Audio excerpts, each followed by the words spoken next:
Bonjour à tous, aujourd'hui je suis à Colmar et je vais rencontrer Étienne Barrier, gérant de l'entreprise Calliope, qui va nous parler de son entreprise mais aussi du nouveau modèle économique qui est l'EFC, comment il s'en est servi pour son entreprise. Allez, c'est parti, on y va!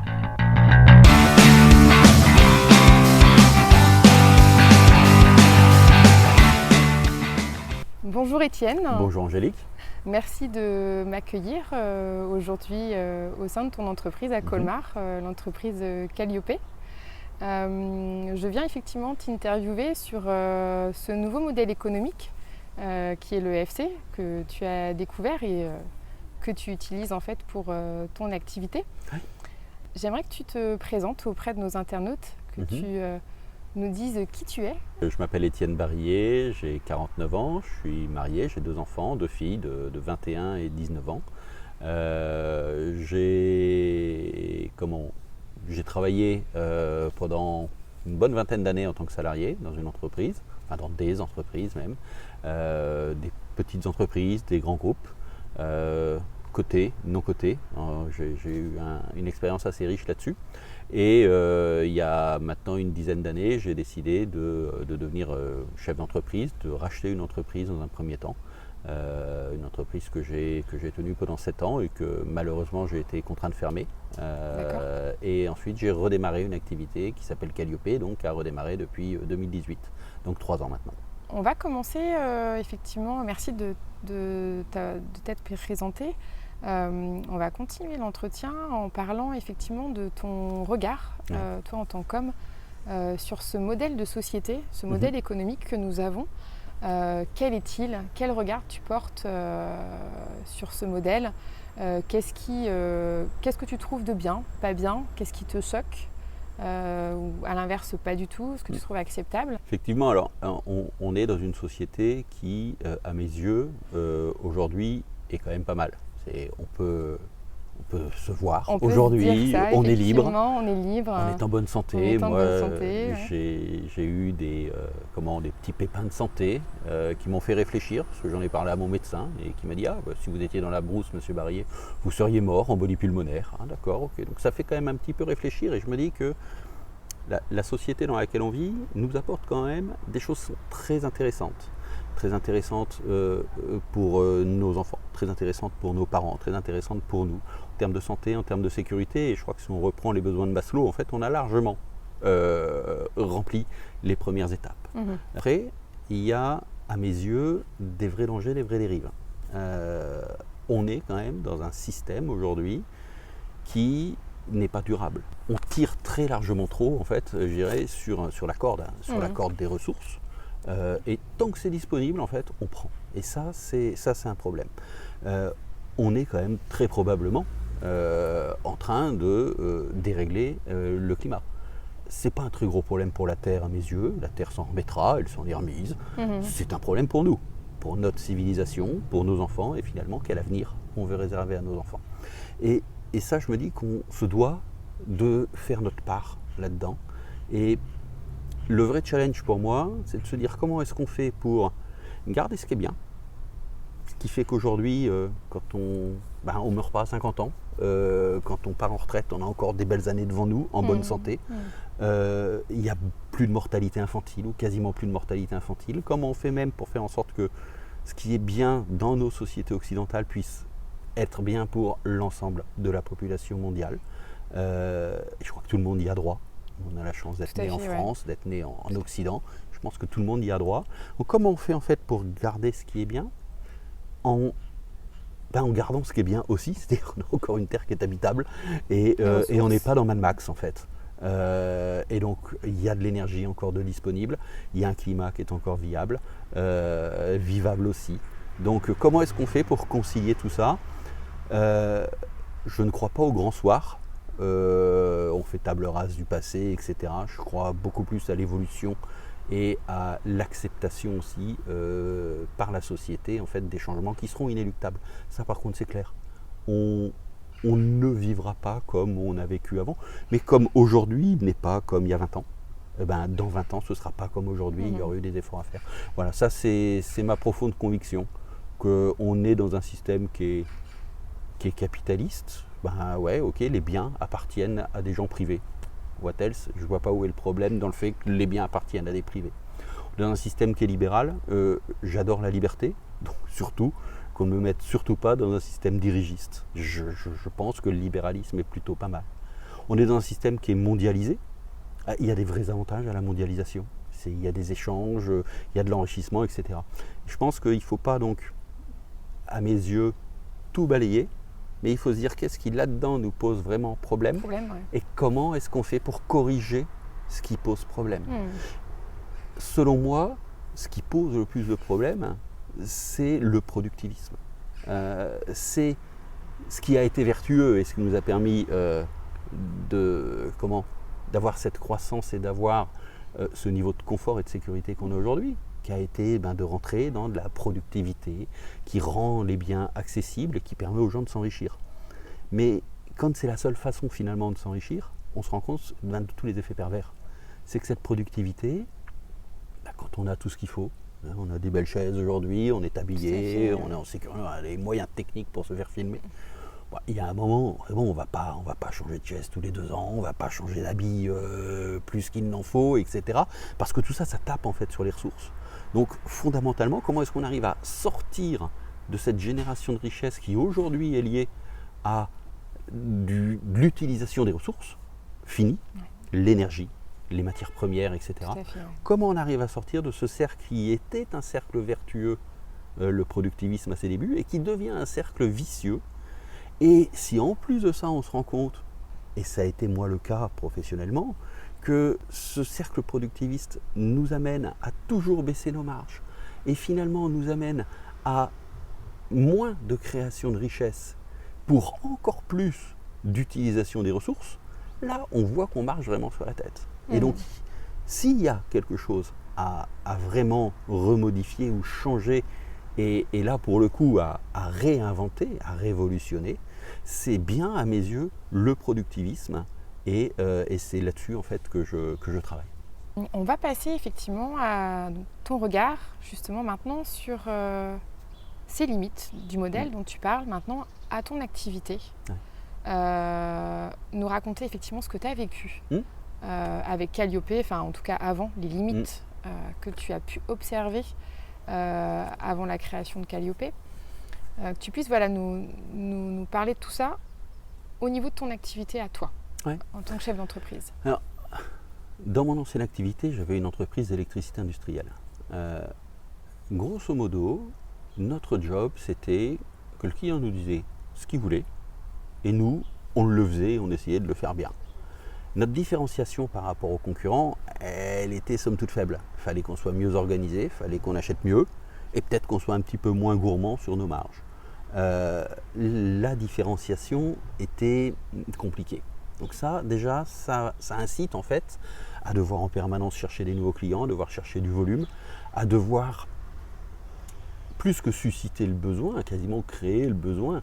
Je vais prendre un exemple qui est pour moi assez frappant. À l'époque, il y avait la révolution de l'éclairage avec les LED, et notamment les LED dans l'industrie. Combien d'entreprises ont changé des systèmes de LED, des systèmes d'éclairage, qui étaient par exemple la tube néon, qui fonctionnaient très bien, pour les remplacer par d'autres systèmes LED, qui fonctionnent tout autant et qui étaient un petit peu plus économiques. Au global, c'est quelque chose de très mauvais pour la planète, parce qu'on jette quelque chose qui marche, pour le remplacer par quelque chose qui marche, certes qui consomme moins, mais enfin, le retour sur investissement, non pas financier, mais ressources, est complètement mauvais. Et une fois que c'est fait, qu'est-ce qu'on devient? Et en fait, je me suis rendu compte que, il y avait cette incitation à toujours consommer plus. Ça, c'était un problème. Le deuxième problème, c'était aussi la non-reconnaissance de la vraie valeur ajoutée de l'entreprise. Et là, j'ai eu des exemples de clients qui savent acheter les produits, qui savent les installer, mais en fait, ils ne savent pas concevoir le système. Et nous, ce qu'on facturait, c'était de la marge sur le produit, de la marge sur l'installation, mais on considérait la conception du système comme un service gratuit. Or, c'était notre valeur ajoutée, elle était là. Et donc, on ne facturait pas la bonne chose, et on appuyait notre facturation sur des notions de quantité, d'heures, de quantité de matériel, etc. Et en fait, c'est un système qui est bancal et qui qui déséquilibre fondamentalement la relation offreur de services, acheteur de services, et qui nécessite d'aller toujours plus loin dans les ressources, et pour gagner en plus moins. Donc là, il y avait un vrai problème, et quand on m'a parlé de l'économie, de la fonctionnalité et de la coopération, il y avait et ce côté pour moi, préservation de la planète sur laquelle on vit, et ce côté aussi, préservation des intérêts économiques de l'entreprise. Et donc c'est pour ça que je suis rentré en fait dans le système, parce que les limites, elles étaient vraiment là. On ne gagne plus rien, et pour gagner toujours moins, on est obligé de taper toujours plus sur les ressources. Alors justement, avant de parler de ce modèle économique de l'EFC, tu nous parles effectivement de ces limites que tu as vues. Est-ce que tu peux nous parler justement de ton histoire avant Calliope, parce que tu as dû forcément le voir avec cette entreprise que tu as rachetée, si je ne me trompe pas. Oui, tout à fait. Voilà, qu'est-ce qui s'est passé en fait donc tu as racheté une entreprise. J'ai racheté une entreprise. Et donc, cette entreprise en fait, a fait faillite. 2017, on a été amené à la fermer. Elle fonctionnait sur ce modèle dont tu sur le parles, modèle en le plus fait. classique. Voilà, je produis, je prends de la marge sur les produits que j'achète, je facture des taux horaires, et puis j'estime le temps qu'on va passer. Et puis on fait une belle addition, et puis on dit au client, ça va te coûter tant de faire ça. Voilà. Et au final, ce qui n'allait pas, c'est qu'elle se retrouvait sous concurrence permanente. Forte, permanente, et qu'il fallait baisser sans arrêt les marges pour être compétitif, finalement auprès du client. D'accord. Et que finalement, on en vient même sur certains marchés à se dire que c'est celui qui s'est trompé dans le chiffrage qui le prend. Évidemment qui s'est trompé dans le chiffrage bas, quoi. Bien sûr. Et ça crée même des relations où, pour gagner de l'argent, certaines entreprises n'hésitent pas en fait à prendre les marchés volontairement bas, et derrière à aller jouer sur les mots, à aller chercher les petits détails dans le contrat qui vont leur permettre de passer des plus-values. Donc en fait, on n'aime même plus son travail. On est obligé finalement de mal faire son travail, ou d'accepter de mal faire son travail au prix qu'on l'a vendu. Et si on veut gagner de l'argent, on rentre dans des négociations qui ne sont pas saines avec les clients, qui sont sur du rapport de force. Bien sûr. Et ça, moi, c'est pas du tout dans mes gènes. C'est pas comme ça que je souhaite travailler. Et le système, en fait, me l'imposait. Il nous pousse à ça. Tout à fait. Donc il fallait absolument changer de système. Et très vite, mon diagnostic a été de dire, si on reste sur ce système-là, on va planter. On est resté trop longtemps sur ce système-là, et on a planté. Et au final, l'entreprise a dû fermer. Tout à fait. Et donc après, donc effectivement, tu as créé l'entreprise Calliope par la suite sur de nouvelles bases, on va dire. Ouais, sur de nouvelles bases, je me suis dit que si déjà je redémarrais, il fallait que je cherche à construire ça sur les bases de l'EFC, de l'économie, de la fonctionnalité et de la coopération. Et donc oui, repartant de zéro, je me suis dit allez hop, on y va, on essaye de construire quelque chose là-dessus. D'accord. Juste avant de voir ce que tu as fait avec Calliope et avec l'EFC, on va peut-être parler déjà de cette rencontre avec l'EFC. Finalement, comment tu as découvert ce nouveau modèle ?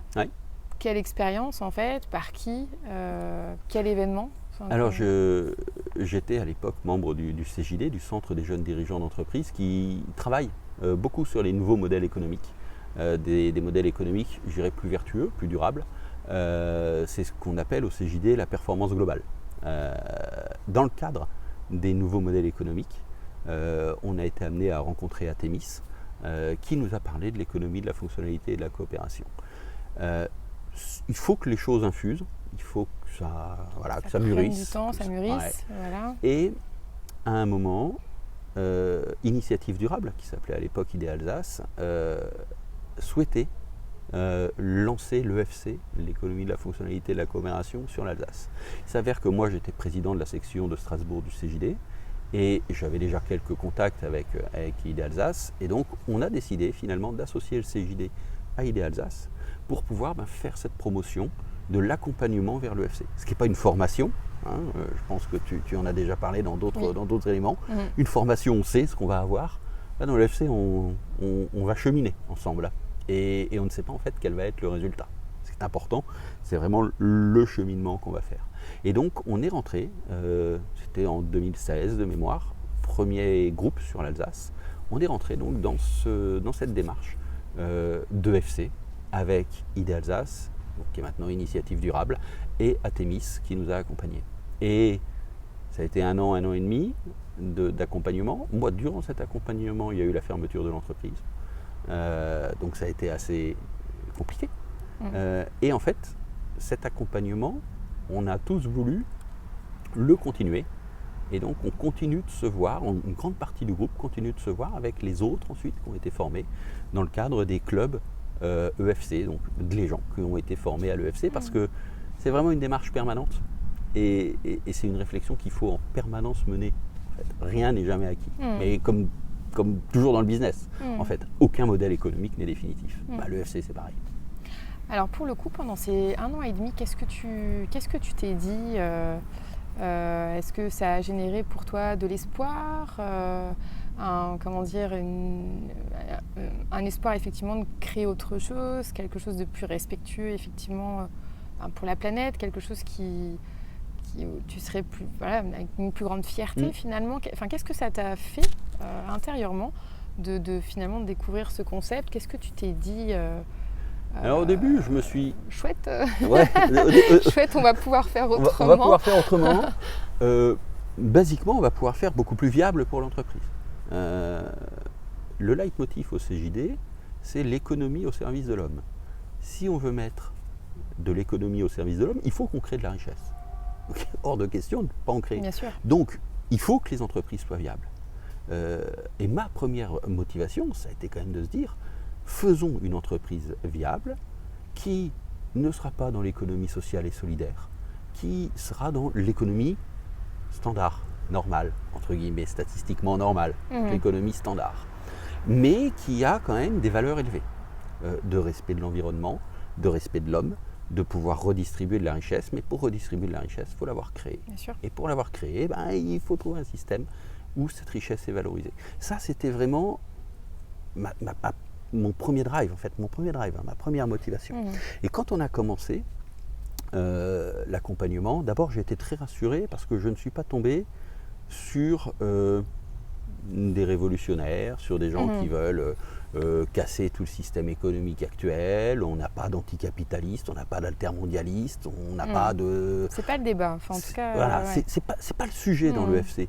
L'EFC, c'est le modèle économique qui va s'adapter pour beaucoup plus valoriser la fonctionnalité, la coopération, et qui aura comme conséquence de sortir en fait du productivisme et donc de pouvoir continuer à créer de la richesse pour la distribuer, donc maintenir ce qu'on a, en tapant beaucoup moins dans les ressources. Et ça a été très rassurant. Il y a eu, pour moi, plein de remises en question, en fait, plein de remises en cause aussi sur les modèles que j'avais appris, que je mettais en œuvre depuis plusieurs dizaines d'années. Et ça a été très intéressant. Des notions de consentement à payer du client. Sur quoi le client assoit son consentement à payer. Ça peut paraître évident, c'est loin d'être si simple en fait à réanalyser. Ce cercle du productivisme que j'évoque à plusieurs reprises, je ne le connaissais pas. C'était pour moi juste assez évident, fondamental. Et puis moi j'ai fait du commerce et de la technique en formation, on ne nous a jamais parlé de ce cercle du productivisme, on ne connaissait pas. Donc, parce qu'on est dedans au final. On est dedans et on ne voit pas les méfaits. Non, voilà, on le voit pas. Et toute cette prise de conscience en fait a été très très intéressante. Et après ça a été un énorme travail sur notre proposition de valeur. Sur travailler avec, alors il y a quelques nouveaux mots qui peuvent paraître un peu fumeux, mais c'est assez intéressant aussi d'en discuter, de challenger les gens qui nous accompagnent, sur les externalités positives, les externalités négatives. Quand ça, les impacts en fait que... Les impacts en fait de concrets, l'entreprise en fait, les conséquences de notre business finalement, ou négatifs. Conséquences de notre activité. Et de commencer à réfléchir en se disant mais finalement comment est-ce que je peux monnayer aussi ces externalités. Et moi, c'est ce qui m'a toujours plu dans l'économie de la fonctionnalité de la coopération, c'est qu'il y a de l'économie. Qu'on n'a pas peur de parler argent, qu'on n'a pas peur de parler cash, génération de profit. Parce qu'encore une fois, le profit est sain quand il est bien employé. La question n'est pas comment on fait du profit. Bien sûr. Enfin, si, la question c'est comment on fait du profit. Qu'est-ce qu'on fait du profit? Ok, c'est aussi une question, mais le profit en tant que tel, il est très bien. Créons de la richesse. Super, mais créons-la de façon pérenne, respectueuse des autres et de la planète, et puis redistribuons-la. Ça, c'est un autre Bien sujet. sûr. Mais créons de la richesse, évidemment. Voilà. Et ça a été vraiment des choses assez impactantes pour moi dans le FC. Très rassurant de me dire, finalement, je suis avec des gens qui savent ce que c'est que le business et qui ne veulent pas m'envoyer en Ardèche dans un camp, vivre dans une roulotte, c'est pas le sujet. Mais qui ont vraiment de la vraie matière. Et il y a de la vraie matière. C'est qu'on travaille avec des chercheurs, on travaille avec des gens Bien sûr. des vrais calibres, et qui nous font réfléchir à la relation de l'homme avec le travail, à notre création de richesse, comment est-ce qu'on va pouvoir rétablir des relations réellement de coopération avec nos clients, avec nos fournisseurs, avec nos salariés. Et tout ça, en fait, remet des choses dans un ordre qui me convient et qui est en fait aligné avec ce que je suis, avec mes valeurs. Et ça, c'était très bouleversant, très déconstruisant. Donc là aussi, il faut le temps que ça sédimente. C'est effectivement, intellectuellement, on repart sur une autre base en fait. Et rien que pour ça, c'est enrichissant. Rien que pour ça, il faut le faire. Même si derrière, on n'arrive même pas à changer son business, c'est dommage si on n'y arrive pas. Mais déjà, intellectuellement, de se dire finalement, un autre possible est possible. Oui. Est-ce que tu peux nous parler maintenant de finalement, avec cette expérience, qu'est-ce que tu en fais aujourd'hui avec Calliope et qu'est-ce que tu comptes en faire à l'avenir? Alors déjà, ce que j'en fais avec Calliope, c'est que j'ai travaillé la vision de Calliope en fonction de ça. Nous, chez Calliope, pour faire simple, techniquement, notre job, c'est de mettre en place des appareils qui vont suivre ce qui se passe sur des équipements industriels. Ça, c'est le plus basique. Alors, quel type d'équipement industriel? Des équipements qui vont mettre en place de l'énergie, qui vont fournir de l'énergie, des chaudières, des groupes froids, des compresseurs, etc. On va regarder combien ils consomment, combien ils produisent, l'idée étant d'améliorer tout ça. Et puis derrière, c'est aussi l'usage qu'on va faire de tout ça. C'est qu'une industrie, finalement, elle fait de l'air comprimé parce qu'elle en a besoin pour produire. Et donc, on va également suivre les machines de production pour savoir combien elles produisent, quand est-ce qu'elles produisent, pourquoi est-ce qu'elles sont arrêtées et combien elles consomment quand elles produisent. Ça, c'est techniquement, ça se rapproche, on va dire, de l'automatisme et de la supervision industrielle. La différence, c'est qu'on le fait avec des produits récents qui sont estampillés Industrie 4.0, qui utilisent en fait les dernières technologies. Ces technologies-là, elles ont un intérêt majeur pour moi, c'est qu'elles sont beaucoup moins gourmandes en ressources et matérielles et humaines et financières que ne peuvent l'être les technologies traditionnelles, sur des bases d'automates industriels notamment. Un automate industriel, c'est pour faire simple, un ordinateur relativement puissant sur lequel on va mettre des entrées, donc il va récupérer des informations, il va passer tout ça dans son intelligence, dans son programme qu'on lui aura rentré, et il va actionner des choses, ce qu'on va appeler des sorties. C'est relativement centralisé, il y a beaucoup de nuances, ça demande pas mal d'expertise pour le mettre en place, ça demande pas mal de matériel. A contrario, les solutions que nous on utilise, qui sont encore une fois estampillées 4.0, ça n'a pas non plus été la révolution monstrueuse tout de suite, sont aussi des évolutions. Elles s'appuient sur ce qu'on appelle l'Internet de l'objet, donc l'Internet de l'objet industriel en l'occurrence, et on a des appareils qui sont beaucoup plus simples, beaucoup plus légers à mettre en place, qui viennent récupérer l'information au plus proche et qui renvoient toutes ces informations-là sur une plateforme informatique. Une plateforme informatique en fait qui va mutualiser énormément les besoins. Et donc la grande différence, c'est qu'on a besoin de moins de compétences pointues en interne, beaucoup moins de matériel, moins de ressources financières, et on est en fait sur des choses qui sont relativement légères à mettre en place. On est vraiment sur des technos qui rendent en fait possible des suivis d'énergie, des suivis de machines, là où avant c'était économiquement non viable de le faire, parce qu'il fallait mettre beaucoup plus d'argent et qu'on n'avait pas de retour sur investissement. Donc ça, c'est vraiment l'intérêt, c'est de rendre possible ce qui était financièrement absolument inenvisageable avant. Et après, une fois qu'on a dit ça, finalement, c'est on en fait quoi? On en fait comment? Et comment là-dedans on met de l'EFC? Et c'est là-dessus en fait qu'on a travaillé. D'abord en essayant de mettre en place un système économique, un business model, qui soit le moins possible assis sur le nombre d'appareils qu'on va mettre en place. Donc sur le volume, d'appareils voilà, que tu as installé. Voilà. Voilà. Finalement, le client, il n'achète pas des appareils. Le client, il achète ce que vont lui donner ces appareils-là. Donc si moi... service. Un service, le service rendu, la fonctionnalité. Le service rendu, voilà, la fonctionnalité. C'est à quoi tu dois... Voilà. Donc déjà, on a essayé de décorréler ça et de faire en sorte qu'il y a une partie du gain qui soit possible, même avec moins de matériel. Évidemment, plus il y a de matériel et plus l'installation est grosse, plus les gains sont importants quand même. On ne peut pas le décorréler à 100%. Mais l'idée, c'est vraiment de se dire, sortons déjà, rien que dans la façon de présenter l'offre, sortons de ce prix unitaire multiplié par une quantité égale à un prix total. On va le déconnecter. Ça a l'avantage pour nous de nous laisser la main libre sur le fait de mettre moins de matériel et surtout aussi d'être plus difficilement comparable. Bien sûr.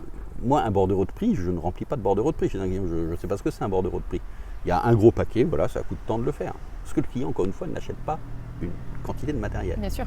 Donc ça, c'est le premier, c'est un petit peu le niveau 1, on va dire. Et après ça, j'ai déjà testé, et c'est vraiment là-dessus que je souhaite le développer de plus en plus, c'est d'être capable d'accompagner le client dans l'usage de ces produits-là. On se rend compte qu'en fait, il y a beaucoup de clients qui n'ont pas non plus les compétences en interne pour le faire, pour rentrer dans l'amélioration continue grâce à ces produits-là. Ils ont les données, mais ok, what else quoi. Qu'est-ce qu'ils vont en faire? Qu'est-ce que je vais en faire? Et donc, accompagner les clients sur l'usage des données, sur les améliorations, en fait, un conseil voilà, que tu vas apporter. Et un conseil où il faut aussi repenser à se dire, je ne vais pas vendre un conseil à l'heure passée. Bien Fondamentalement, moins je passe de temps et plus le client a des gains, plus c'est intéressant pour moi et pour le client. Parce que le temps que je passe avec le client, c'est aussi du temps où ses équipes sont avec moi au lieu de produire. Bien sûr. Donc fondamentalement, le client, il a pas besoin de me voir. Moins il me voit, mieux il se porte. Lui, ce qu'il veut, c'est les résultats. C'est pas que je lui prenne ses équipes. Et là, il faut aussi repenser le système d'accompagnement vers la performance industrielle et la performance énergétique des clients. Et ça, c'est l'étape que je suis en train de construire. D'être capable de se faire payer sur les résultats concrets qu'on voit chez le client, mais ça va nécessiter le C de l'EFC, c'est-à-dire que là on est bien sur le F de la fonctionnalité, mais ça ne peut s'obtenir que si on a la coopération du client. Et finalement, comment est-ce qu'on arrive à avoir un contrat qui impose quelque part au client de devoir coopérer, sinon tout simplement on ne fait pas. Ce qui est aussi une possibilité. Si la coopération n'existe pas, fin du deal. Et donc, on ne va pas faire. Et il faut malgré tout assurer les revenus de l'entreprise. Typiquement, j'avais imaginé un moment me dire, décorrélons complètement le matériel du résultat. Finalement, le matériel est au service du résultat. Mais en fait, ce n'est pas viable, cette affaire-là. Parce que le matériel, moi, il faut bien que je l'achète, il faut bien que j'aille le poser. Bien sûr. Tout ça, c'est de l'argent que j'avance. Donc, il faut que le client, quelque part, s'engage. Donc, le client achète son équipement, ça, il l'achète et l'argent rentre. Et on a dissocié cette partie équipement, qui est aujourd'hui le gros de l'activité, de la partie accompagnement, qui, elle, par contre, va vraiment pouvoir être basée sur les résultats. Et les premiers exemples qu'on a mis en place sont assez encourageants. D'accord. Tu peux en parler de façon globale? Oui. On donne quelques exemples. On a mis un POC dans le métier, une preuve de concept, dans une petite industrie du coin. Il s'avère que je connais le dirigeant, ça s'essaye quand même plus facilement avec des amis, où on a assis en fait la rémunération de l'entreprise sur un indicateur qui est le nombre de kilowattheures consommés par toute l'entreprise, en gaz et en électricité, ramené à son volume de fabrication. Pas son prix, pas sa marge, parce que finalement là, moi j'ai aucun levier. Il fait son prix, c'est son problème. Et je n'ai pas de raison de gagner plus s'il augmente ses prix ou de gagner moins s'il doit baisser ses prix. C'est sa vie à lui. Mais le ramener vraiment sur l'ensemble des kilowattheures qui sont consommés sur le site, et pas sur un atelier, mais sur le site. Et l'ensemble du tonnage qui va être vendu. Pas fabriqué, mais vendu. Parce que si on fabrique et qu'on fait du stock, c'est pas très bon. Et la première année, en fait, on s'est rendu compte qu'en amenant le client et en amenant le client à évoluer, à réfléchir, à voir les indicateurs les plus pertinents, on a réussi à faire en sorte qu'il a augmenter sa production D'accord. tout en diminuant, même pas son ratio, mais en diminuant la valeur absolue de l'énergie qu'il a consommée. Pourquoi ?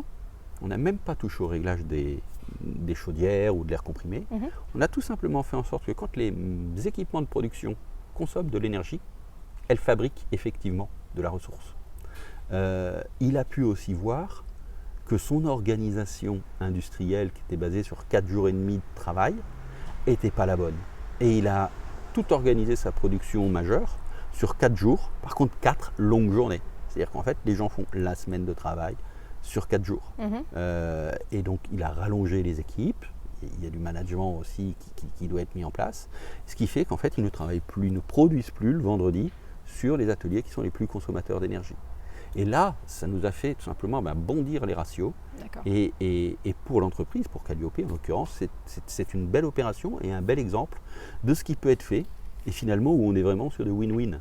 Et là où il y a même des réflexions supplémentaires, qu'on a vu les conséquences sur les salariés. C'est-à-dire qu'on a des salariés qui ont des indicateurs qui sont beaucoup plus visibles qu'avant, qui travaillent pour des causes qui sont relativement nobles. C'est-à-dire que pour eux, il y a plus de sens. Ça a beaucoup plus de sens finalement de réduire notre impact carbone ou énergétique que d'augmenter un TRS. Un taux de rendement synthétique, pour le arrêts, il n'y a pas grand-chose. Ça n'a pas de sens, c'est sûr. Pas vraiment de sens. Et puis il se dit, finalement, on engraisse le patron, quoi. Alors que réduire la consommation d'énergie pour produire des beaux produits, ça fait sens. Donc on a des salariés qui trouvent du sens, on a des salariés qui sont beaucoup plus impliqués dans leur façon de produire, du partage d'informations, ça c'est très très lié au 4.0 qui rend réellement possible le partage d'informations, là aussi à peu de frais. Et finalement, on se retrouve avec des externalités positives sur les RH, des externalités positives sur la conduite de l'atelier qui sont assez importantes. Et tous ces gains, là, sont 100% pour le client. Là aussi, on peut réfléchir finalement à comment est-ce qu'on pourrait encore plus, pour nous, les valoriser, ces externalités. Bien sûr, tout à fait. Pour l'instant, on n'en est pas là. On va aller step by step et on monte les escaliers marche par marche. Mais on voit qu'il y a énormément de choses. Ça change la gouvernance, ça change les RH. J'ai un partenaire de l'EFC qui nous disait que lui, ça lui avait même permis, l'EFC en général, pas le travail avec Calliope, mais d'avoir des candidatures spontanées, quand avant il avait 0 candidature spontanée. Donc on voit qu'en fait il y a des vrais changements qui s'opèrent, des changements profonds qui s'opèrent dans l'entreprise. Et ça c'est vraiment intéressant, mais pour les voir, il faut avoir été éveillé à ça. Et cet éveil finalement, pour moi, il est venu et de l'accompagnement initial et du fait d'être dans le club de l'EFC. Les RH doivent être super heureux parce que finalement, ça va leur permettre de recruter des gens et de maintenir des gens aussi chez eux, d'augmenter la fidélité de l'employeur. Le bien-être aussi au travail. Le bien-être au travail. Tout à fait. L'intérêt final du bien-être au travail, c'est que les gens qu'on souhaite voir rester restent. C'est à ça que ça sert, le bien-être au travail.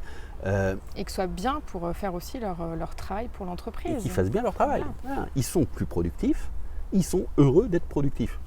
C'est bonheur. Et ça se travaille.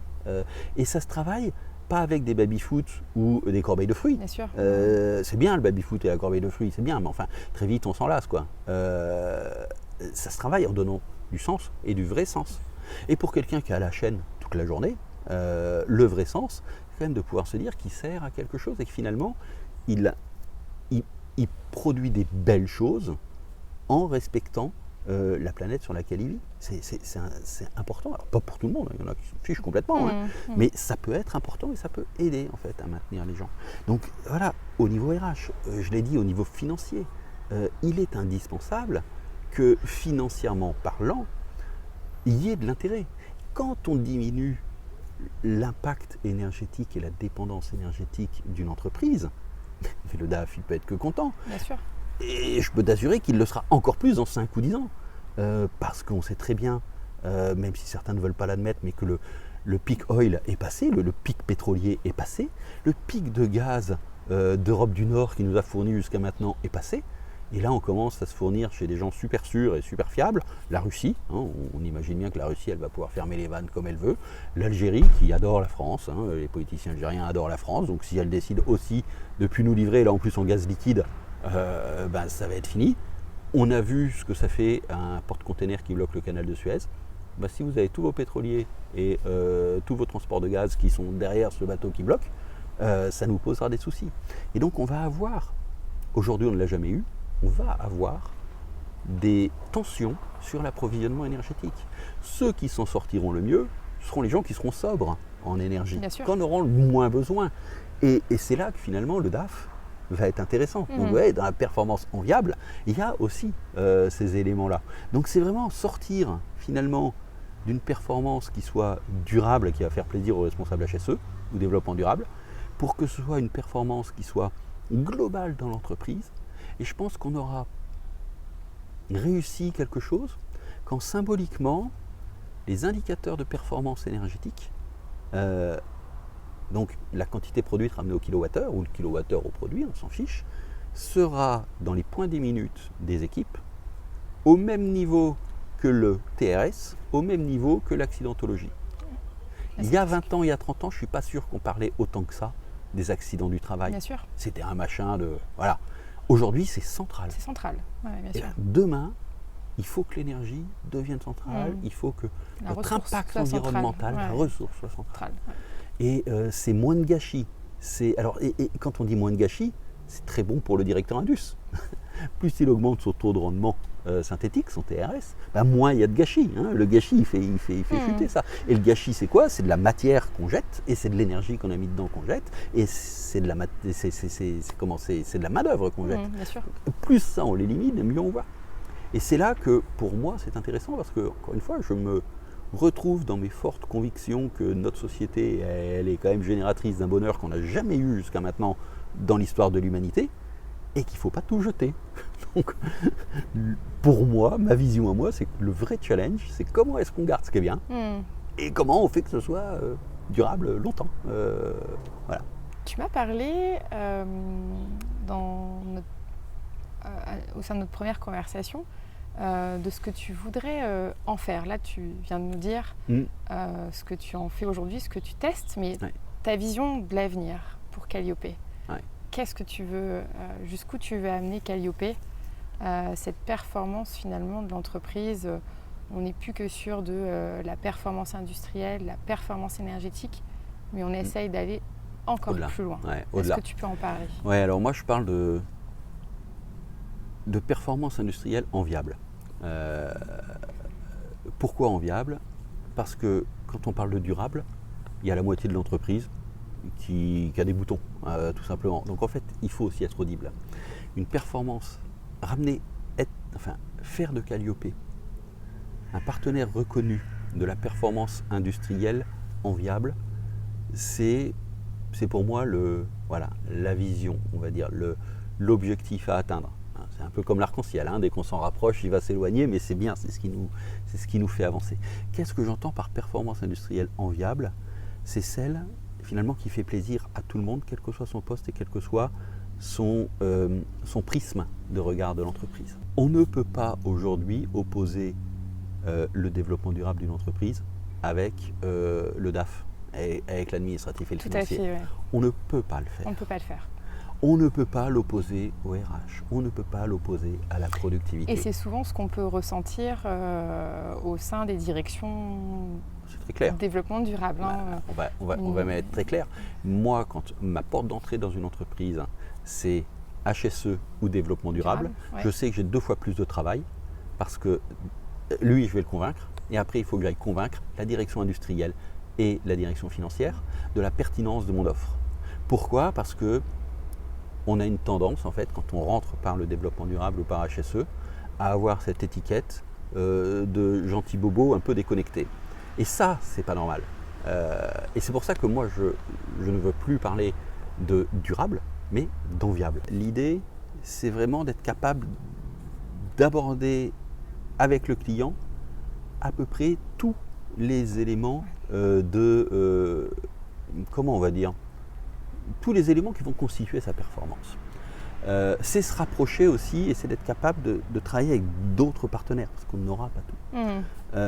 Des partenaires qui partagent nos valeurs, qui partagent notre vision du business. C'est pas si simple que ça. Alors c'est là aussi que le club de l'EFC est vachement intéressant. Mais fondamentalement, être capable d'intervenir sur des aspects purement RH, sur des aspects de solidarité dans les équipes, sur des aspects d'achat responsable, sur des aspects de management énergétique. Ça, c'est déjà des choses qu'on fait. Moi, j'ai des partenaires qui sont des bureaux d'études énergétiques. Non, pas bureaux d'études énergétiques, mais ils sont bureaux d'études, on collabore ensemble et ils sont capables d'apporter des choses aux clients. J'ai des partenaires qui sont des spécialistes de la performance industrielle. J'en ai d'autres avec qui j'adorerais travailler, mais je n'ai pas encore réussi à trouver le système qui va bien et le client qui va bien, mais qui sont sur la gouvernance d'entreprise. Et c'est évident en fait que tout ça c'est une globalité et qu'il y a un moment, il faut être capable de travailler pour ramener au client ce dont il a besoin en ayant toujours à l'esprit de comment j'arrive à gagner de l'argent malgré tout avec ça, pas malgré tout mais grâce à ça, même si c'est pas Calliope qui va faire des actions, mais à partir du moment où on apporte quelque chose, si on veut que ce ne soit pas du mécénat, il faut qu'on gagne de l'argent, sans rentrer dans des relations de sous-traitance avec les partenaires, mais être dans des actions de coopération. Voilà, si j'ai un rêve, et j'ai un rêve, c'est vraiment de trouver finalement quelque part cette pierre philosophale qui va nous permettre d'aborder n'importe quel sujet avec le client, avec des partenaires où je sais qu'il y a des valeurs et qu'il y a du business model qui est partagé, et qui nous feront quand même, chez Calliope, gagner de l'argent parce que j'ai des salaires à sortir, parce que j'ai des charges, etc. etc. Donc ça, c'est vraiment, pour moi, la vision de la performance globale, enviable, avec un focus aujourd'hui qui est quand même de rester sur l'industrie parce que c'est ce qu'on connaît. Et parce que je suis intimement convaincu que si on en est aujourd'hui où on en est, c'est parce qu'il y a la révolution industrielle. Et que certes, il y a les services, certes, il y a tout ça, mais enfin, qu'il y a un moment, cette industrie, il faut qu'on soit à son service. Et les tensions actuelles qu'on peut vivre sur les tensions dans les approvisionnements, etc., nous montrent qu'il est fondamental qu'on ait de l'industrie chez nous, sur notre territoire. Tout à fait. Donc, en matière de sécurité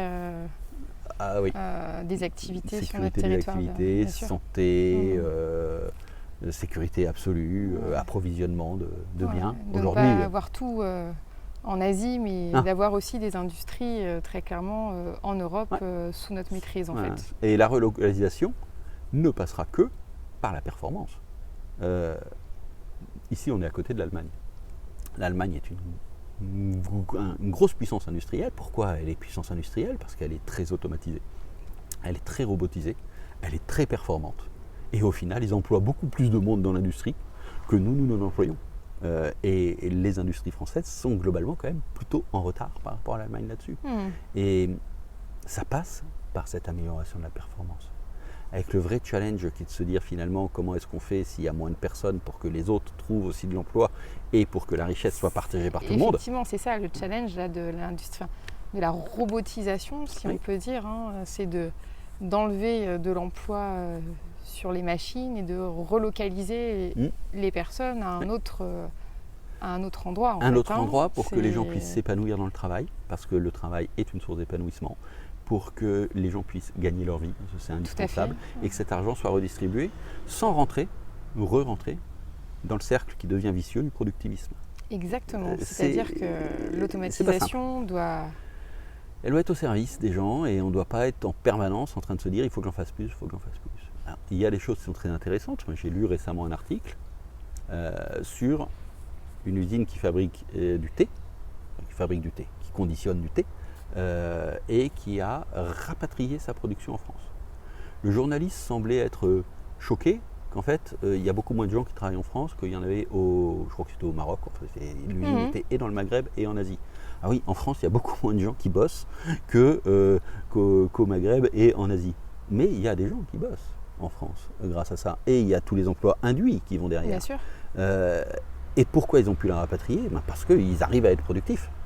Et de toute façon, ne nous voilons pas la face. Cette productivité qu'ils ont mis en France, à un moment ou à un autre, c'était qu'une question de temps. Elle allait également être mise en place en Asie et elle allait également être mise en place dans les usines du Maghreb qu'ils avaient. Donc, autant que ce soit localisé chez nous et que les autres pays puissent vivre avec la richesse qu'ils créent pour leurs propres citoyens. plutôt que d'être nos propres ateliers. Donc c'est vraiment des choses assez philosophiques, assez globales. C'est pas Calliope qui réglera tout. Il y a des vraies questions politiques qui doivent être réglées là-dessus. Mais je crois que ça vaut le coup quand même de... Voilà, nous on fait notre job, on fait notre part du job là-dedans. Si on peut t'aider, effectivement, cet entretien peut peut-être t'amener des partenaires qui entendront cette interview et qui pourront peut-être t'appeler pour tester des choses sur la gouvernance ou des choses justement que tu peux peut-être mettre en place, te faire connaître auprès d'autres entrepreneurs qui pourraient tester des choses. Oui, tout à fait. Est-ce que... Alors moi, les partenaires types, je dirais, assez naturels, c'est les gens qui travaillent sur la performance industrielle et qui en ont marre de vendre des heures de présence et qui en ont marre finalement de faire des cours en top-down, mais qui veulent réellement amener de la perf aux clients. Ça, c'est évidemment intéressant. Des apporteurs de solutions technologiques aussi, complémentaires. Parce que je reste intimement convaincu que si la techno ne nous sauvera pas, elle contribuera quand même à nous aider et qu'il est stupide finalement de dire que la technologie ne servira à rien. Tout comme il est stupide de vouloir mettre des capteurs de CO2 sur la bouche des vaches pour réduire l'impact CO2. C'est tout aussi stupide, mais il faut pas. N'allons pas dans les extrêmes. Dans les extrêmes. On ne peut pas jeter le bébé avec l'eau du bain. La techno sera là. Donc s'il y a des solutions technologiques plus globales que ce que moi je sais faire, aujourd'hui on travaille typiquement en partenariat avec des gens qui font de la RFID. Qui va permettre derrière de suivre toute la traçabilité du flux matière dans l'entreprise. Nous on regarde ce que font les machines. Avec la RFID, on fait et les machines pour nous et le flux des matières. Ça, c'est des compléments qui sont intéressants. Et donc ces solutions technologiques, les solutions organisationnelles sont intéressantes pour moi en termes de collaboration, avec un impératif, c'est qu'on partage les fondamentaux qui sont les fondamentaux de l'économie, de la fonctionnalité et de la coopération. On ne travaille pas en tant qu'apporteur d'affaires ou en tant que sous-traitant, mais on travaille réellement en tant que partenaire. Alors partenaire, c'est un peu galvaudé, on collabore. Et ça, c'est fondamental. Est-ce que tu as un dernier sujet à rajouter, quelque chose que tu aimerais encore aborder pendant cette interview? C'est une bonne question, merci de l'avoir posée. Fondamentalement, je vais revenir sur un sujet qui pour moi est important. On est tous aujourd'hui sur une planète. Il me semble hyper important que l'aspect climat, environnement, j'ose même pas prendre le terme d'écologie, climat, environnement, respect de ce qui nous permet aujourd'hui d'être, l'environnement qui nous permet d'être ce qu'on est, que ça soit dépolitisé. Aujourd'hui, mon grand drame en France, c'est que l'écologie est préemptée par une partie de l'échiquier politique avec lequel je partage très peu de valeurs, très peu de fondamentaux, absolument pas la vision de la société, mais qui, à mes yeux, préempte le sujet environnemental et qui interdit quelque part aux autres d'aller sur ce sujet-là.